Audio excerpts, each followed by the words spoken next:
Hello दोस्तों, नमस्कार। मैं अपने यूट्यूब चैनल में आप लोग के बहुत बहुत स्वागत करता हूं।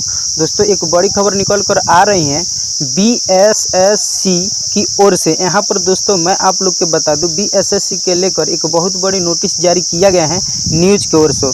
लेकिन दोस्तों आप लोग से एक छोटी सी रिक्वेस्ट है कि हमारे वीडियो को अगर पहली बार देख रहे हैं तो वीडियो को लाइक कर दीजिए और चैनल को सब्सक्राइब कर बेल नोटिफिकेशन 1 जरूर कर लीजिए, ताकि दोस्तों हर पल की अपडेट आपके मैं देता रहूं।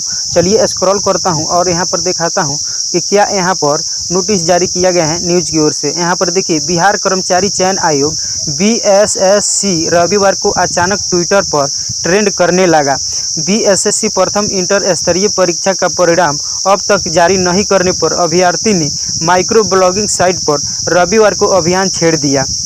यहाँ पर स्क्रॉल करता हूँ, यहाँ पर देखिए, अभ्यर्थी ने बीएसएससी प्रथम इंटर स्तरीय परीक्षा के परिणाम को जल्द क्लियर करने की मांग रखी है। आयोग की ओर से राज्य के 1 दर्जन से अधिक विभागों में 12,140 पदों पर नियुक्ति की प्रक्रिया की जा रही है। वर्ष 2014 की वैकेंसी को अब तक क्लियर नहीं होने पर अभ्यर्थी में रोष है।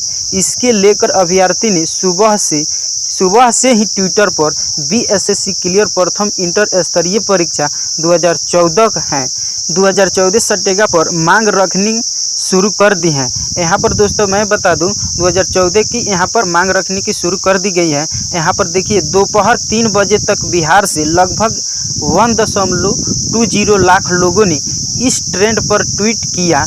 यूजर चंदन सिन्हा ने लिखा कि चुनाव समय पर होता है तो ज्वाइनिंग में देर क्यों है। दोस्तों यहाँ पर देखिए लिखा गया है, नीचे देखिए, बिहार कर्मचारी चयन आयोग की ओर से वर्ष 2014 में निकाली गई वैकेंसी में सबसे अधिक पंचायत सचिव व राज्य सचिव राज्य कर्मचारी के पद हैं।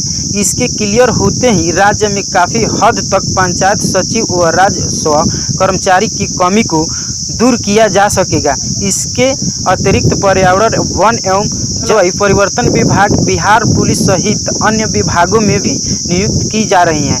आयोग की ओर से हाई कोर्ट के निर्देश के बाद वर्ष 2020 में मुख्य परीक्षा आयोजित कराई गई। अब इन अभ्यर्थी के टाइपिंग टेस्ट तथा फिजिकल टेस्ट के लिए इंतजार कराया जा रहा है। यहाँ पर दोस्तों मैं स्क्रॉल करता हूँ और यहाँ पर देखिए, वर्ष 2014 की इस वैकेंसी में प्रश्न पत्र लीक होने के मामले में तत्कालीन अध्यक्ष सुधीर कुमार एवं सचिव परमेश्वर राम को जेल हो चुकी है। सचिव अब भी जेल में हैं, जबकि अध्यक्ष सेवा में लौट चुके हैं। बताया जाता है कि वर्ष 2016 में प्रथम इंटर स्तरीय परीक्षा की प्रारंभिक परीक्षा आयोजित की गई थी। इस परीक्षा का प्रश्न पत्र लीक होने के बाद सरकार ने इसे रद्द कर दिया है। इसके बाद दोबारा वर्ष 2018 में प्रारंभिक परीक्षा आयोजित की गई है। थैंक यू दोस्तों, फिर मिलते हैं अगला वीडियो में। तब तक बाय बाय।